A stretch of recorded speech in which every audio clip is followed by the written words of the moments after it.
जादुई सोने के मटर। श्यामपुर नाम के नगर में रमा नाम की एक औरत रहा करती थी।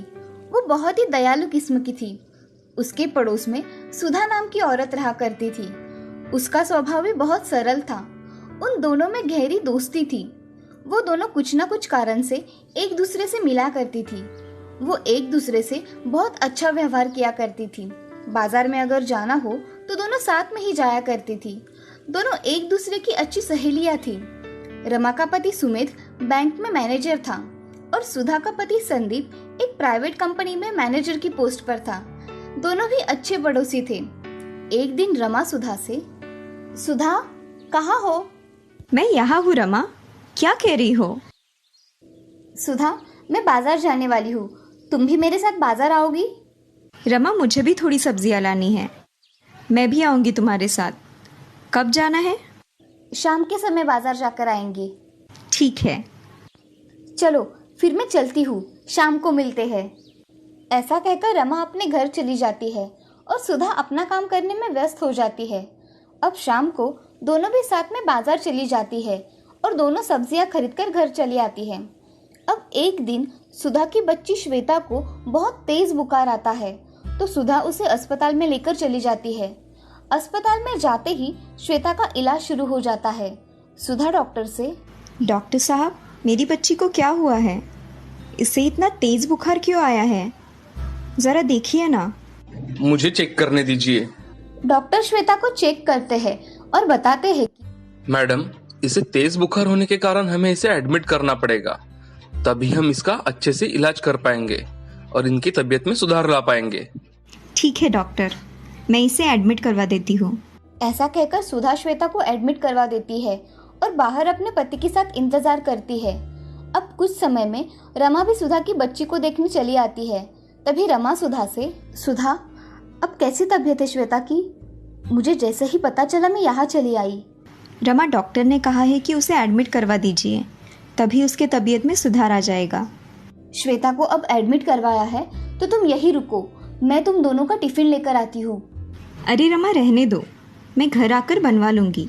अरे मैं अभी थोड़ी देर में बनवा के लाती हूँ, तुम यही रुको श्वेता के साथ। ठीक है। ऐसा कहकर रमा घर चली जाती है। घर जाते ही रमा टिफिन बनाना शुरू कर देती है। थोड़ी ही देर में वो खाना बनाकर तैयार कर लेती है और अपने पति के साथ टिफिन भिजवा देती है और वो घर के काम करने में व्यस्त हो जाती है। तभी उसे पता चलता है कि उसके घर में सब्जियां ही नहीं है। वो बाजार जाकर सब्जियां लेने चली जाती है। तभी बाजार में एक बूढ़ी औरत मटर बेच रही थी। वो बूढ़ी औरत, मटर ले लो मटर। बेटी, ताज़े मटर है, तुम ले लोगी तो मेरे सारे मटर खत्म हो जाएंगे। माँ जी, मुझे 1 किलो मटर दे दीजिए। अभी देती हूँ। ऐसा कहकर बूढ़ी औरत रमा को 1 किलो मटर नाप के देती है। रमा मटर और कुछ सब्जियां लेकर घर चली आती है। तभी रमा सारी सब्जियां तोड़ने लगती है। थोड़ी देर बाद रमा मटर छीलने बैठ जाती है। तभी वो देखती है कि उसके मटर के दाने पीले पीले दिखाई दे रहे हैं। वो सभी मटर के दाने निकाल कर देखती है तो उसे सारे मटर के दाने एक जैसे ही दिखते हैं और सभी दाने पीले रंग के होते हैं। रमा वो दाने हाथ में उठाकर देखती है तो उसे लगता है कि ये दाने सोने के हैं। ये मटर के दाने सच में सोने के तो नहीं, मुझे तो ऐसा ही लग रहा है कि ये सब मटर सोने के हैं। ऐसा हुआ तो कितना अच्छा होगा। रमा ऐसा सोच ही रही थी तभी रमा का पति सुमित घर में आ जाता है और देखता है कि मटर के दाने पीले रंग के हैं। तभी वो रमा से, अरे रमा, इन मटर के दानों को तुमने क्या किया है? ये ऐसे क्यों दिख रहे हैं?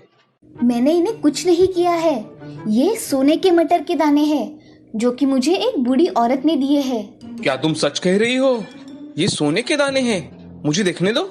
ऐसा कहकर सुमित वो मटर के दाने देखता है और बोलता है कि रमा, सच में ये सोने के दाने हैं। ये मिलने की वजह से हमारी किस्मत चमक उठी है। ये अब मैं अलमारी में रख देता हूँ। ऐसा कहकर सुमित सारे मटर के दाने अलमारी में रख देता है।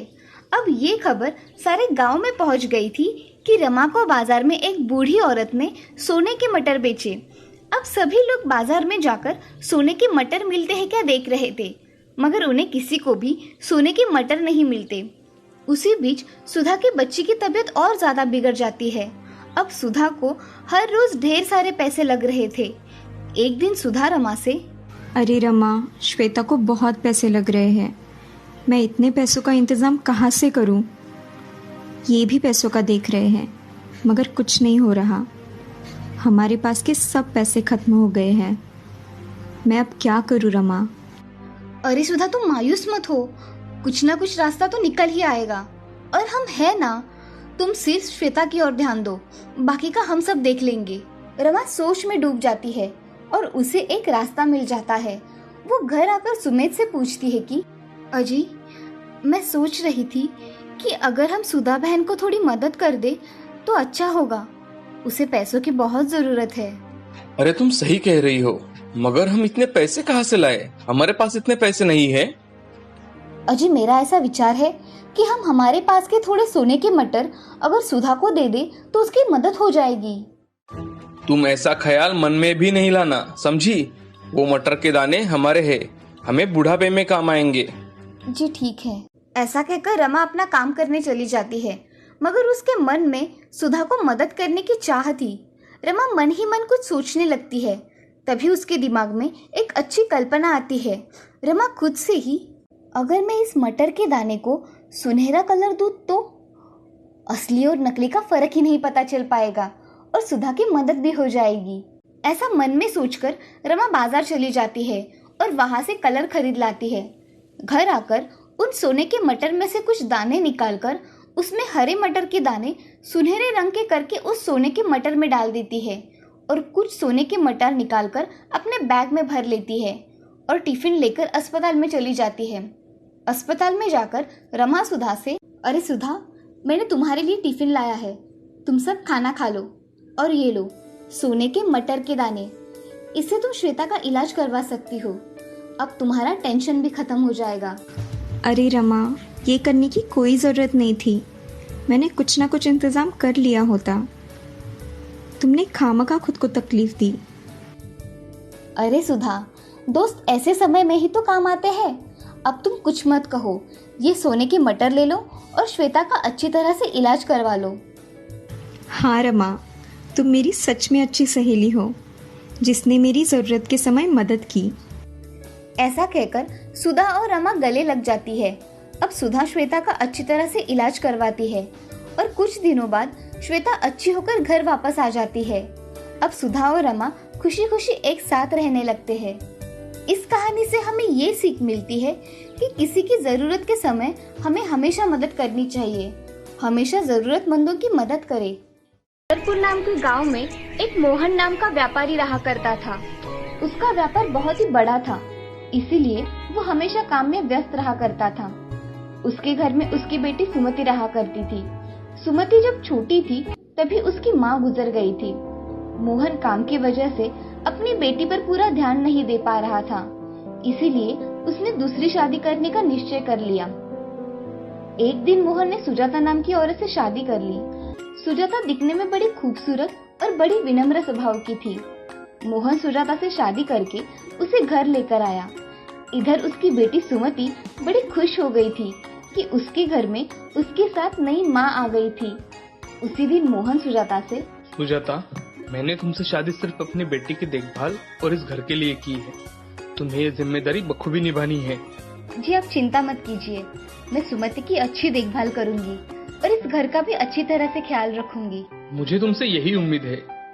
ऐसे ही महीने बीत जाते हैं। सुजाता अब गर्भवती रहती है, फिर भी सुजाता का सुमति के प्रति बर्ताव अच्छा रहता है।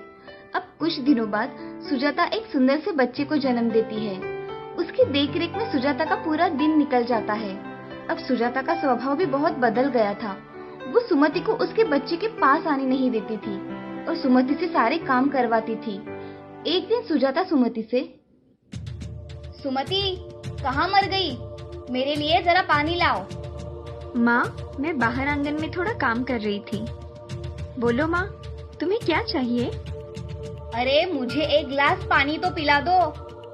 अरे माँ, मैं अभी लेकर आई। ऐसा कहकर सुजाता सुमति को पानी लाने भेज देती है। सुमति सुजाता के सारे काम किया करती थी और घर का भी सारा काम किया करती थी। फिर भी सुजाता उसे ढेर सारे काम बता दिया करती थी। दूसरे दिन सुजाता, अरे सुमति, जरा जल्दी उठा करो, घर के सारे काम पड़े रहते हैं, फिर सब काम करने के लिए देर हो जाती है और छोटू छोटा होने के कारण मैं कोई काम नहीं कर सकती। समझी मैं क्या बोल रही हूँ?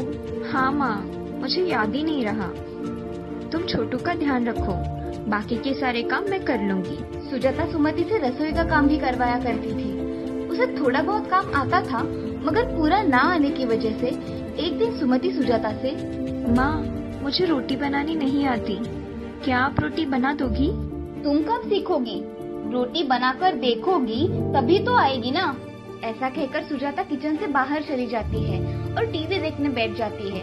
घर के सारे काम सुमति किया करती थी। ये देख उसे बहुत अच्छा लगता था। एक दिन उसकी नजर उसके पति मोहन के अलमारी पर गई। क्या होगा इस अलमारी में? इन्होंने कभी मुझे दिखाया नहीं, मैं अभी खोलकर देखती हूँ। ऐसा सोचकर सुजाता अलमारी खोलने चली जाती है। तभी सुमति उसे अलमारी खोलते हुए देख लेती है। तभी सुमति मन में, माँ क्या कर रही है अलमारी के पास? पिताजी ने माँ को मना किया है अलमारी खोलने के लिए।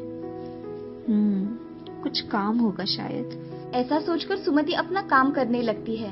तभी सुजाता अलमारी खोलकर उसमें देखने लगती है तो उसे उसमें एक बड़ा बक्सा दिखाई देता है।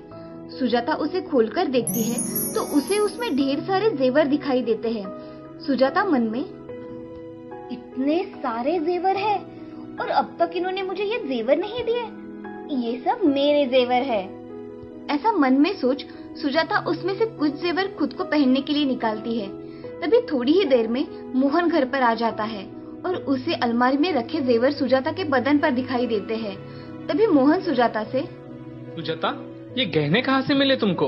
अजी ये अलमारी में रखे थे तो मैंने पहन लिए, ये सब मेरा ही तो है ना। अरे सुजाता, मैंने वो गहने सुमति के लिए रखे थे, तुम्हें मैं दूसरे बनवा दूंगा, ठीक है? अब के लिए तुम इसे निकाल के रख दो। सुजाता को ये सब बातें सुन बहुत दुख होता है और वो गुस्से से गहने निकालकर मोहन के हाथों में दे देती है और गुस्से से कमरे में चली जाती है। ये सब देख मोहन बड़ी चिंता में पड़ जाता है और मन ही मन सोचने लगता है, अब मुझे सुजाता के लिए पहले गहने बनाने पड़ेंगे, नहीं तो उसे बहुत गुस्सा आ जाएगा। ऐसा सोचकर मोहन घर से बाहर सोनार की दुकान पर कुछ गहने बनवाने के लिए चला जाता है और सुजाता के लिए वैसे ही गहने बनवाता है। और थोड़ी देर में घर आकर मोहन सुजाता से, सुजाता, मैंने तुम्हारे लिए वैसे ही गहने बनवाने के लिए कहा है। मुझे नहीं चाहिए नए गहने, आप मत बनवाइए मेरे लिए नए गहने। मैं हूँ कौन इस घर की? ऐसा मत कहो सुजाता, तुम इस घर की लक्ष्मी हो और मेरी पत्नी भी, तो इस अधिकार से ये सब तुम्हारा ही तो हुआ। फिर मुझे वही पुराने गहने चाहिए जो आपके पहले पत्नी के हैं। अब मोहन उसकी बातें सुन चुप हो गया। उसने मन ही मन वो सारे गहने सुजाता को देने का तय कर लिया। अच्छा ठीक है, तुम्हें वो गहने चाहिए ना, तुम रख लो, नए गहने में सुमति के लिए रखवा दूंगा। हाँ ठीक है। ऐसा कहकर सुजाता वहाँ से काम करने के लिए निकल जाती है। ऐसे ही बहुत दिन बीत जाते हैं। सुजाता अब आराम से जीवन व्यतीत कर रही थी और सुमति घर के सारे काम किया करती थी। अब सुमति बड़ी हो गई थी। उसकी शादी की उम्र हो जाने के कारण मोहन ने उसकी शादी एक अच्छे घर में कर दी। अब सुमति अपने ससुराल चली गई थी। इधर कुछ दिनों में मोहन को बीमारी की वजह से बिस्तर पकड़ना पड़ा और उसी में ही उसकी मौत हो गई। अब सुजाता घर की मालकिन हो गई थी। वो नौकरों पर अपना हुक्म चलाया करती थी। उसका बेटा अशोक भी अब बड़ा हो गया था। अब उसकी भी शादी सुजाता ने करवा दी थी। एक दिन अशोक सुजाता से, माँ, मुझे कुछ रुपए चाहिए। तुझे रुपए क्यों चाहिए अशोक? माँ, मुझे कुछ काम है इसलिए चाहिए। हर बार आपसे पूछकर रुपए लिया करूँ क्या? अरे नहीं मेरे बच्चे, मेरे कहने का ये मतलब नहीं था। ये सब तेरा ही तो है, मगर मेरी कुछ बातें सुन लिया कर, तेरे भले के लिए तो कह रही हूँ। अरे माँ, मैं छोटा नहीं हूँ, अब बड़ा हो गया हूँ मैं, मुझे मेरा समझ में आता है, मुझे मत बताओ। ऐसा कहकर अशोक वहाँ से चला जाता है। कुछ दिनों बाद अशोक के स्वभाव में बहुत परिवर्तन आ जाता है। वो अपनी माँ से ज्यादा बात नहीं किया करता था। अशोक ने कुछ दिनों बाद पिता के पैसों से दूसरे गांव में अपना मकान खरीद लिया और दूसरे गांव में रहने चला गया। अब सुजाता की हालत बहुत खराब थी। उसका बेटा अशोक उसे अकेला छोड़कर दूसरे गांव चला गया था और अब सुजाता बुढ़ापे के कारण थक गई थी। उसके पास कोई ना होने के कारण उसे अकेलापन खाया करता था। एक दिन उसकी तबीयत बहुत खराब हो गई थी मगर उसके पास कोई ना होने के कारण वो अकेली बिस्तर पर पड़ी आराम कर रही थी। तभी उसे सुमति की याद आ गई और वो मन ही मन सोचने लगती है, मैंने सुमति के साथ बहुत बुरा व्यवहार किया, उसी कर्मों की सजा मुझे मिल रही है। हे भगवान, मुझे माफ कर दो। उसके दूसरे दिन सुमति को उसकी माँ की याद आती है तो वो उसे मिलने के लिए उसके घर चली जाती है। तभी सुमति देखती है कि सुजाता बाहर कमरे में बिस्तर पर पड़ी हुई है। ये देख सुमति सुजाता से, अरे माँ, तुम्हें ये क्या हुआ है? तुम ऐसे लेटी हुई क्यों हो? तुम्हें अच्छा नहीं लग रहा है क्या? बेटी सुमति, मुझे माफ कर दो। मुझे तुम्हें पहचानने में बहुत बड़ी गलती हो गई। मैंने तुम्हें बहुत परेशान किया है। मुझे माफ कर दो सुमति। माँ, मुझसे माफी मत मांगो, तुम सिर्फ ठीक हो जाओ। अब तुम आराम करो, मैं आती हूँ। ऐसा कहकर सुमति सुजाता के लिए खाना बनाकर वहाँ से चली जाती है। अब सुजाता फिर से मन ही मन सोचने लगती है, जो जिंदगी भर मेरी आंखों को खटकी, आज वही आकर मेरी सेवा करके गई, और जिसको मैंने अपनाया वो मेरी चिंता तक नहीं करता। आज से मैं मेरी बेटी की चिंता करूंगी। ऐसा मन ही मन सोचकर सुजाता बहुत उदास हो जाती है और मन में ठान लेती है कि आगे की जिंदगी वो अपनी बेटी के साथ खुशी खुशी जिएगी। उसका लालच उसके दुख का कारण बन गया था। अब सुजाता कभी भी जिंदगी में लालच नहीं करती थी। इस कहानी से हमें ये सीख मिलती है कि जिंदगी में कभी भी लालच नहीं करना चाहिए। लालच से हमेशा हमारा नुकसान ही होता है, और हमेशा कहते हैं ना, लालच बुरी बला होती है।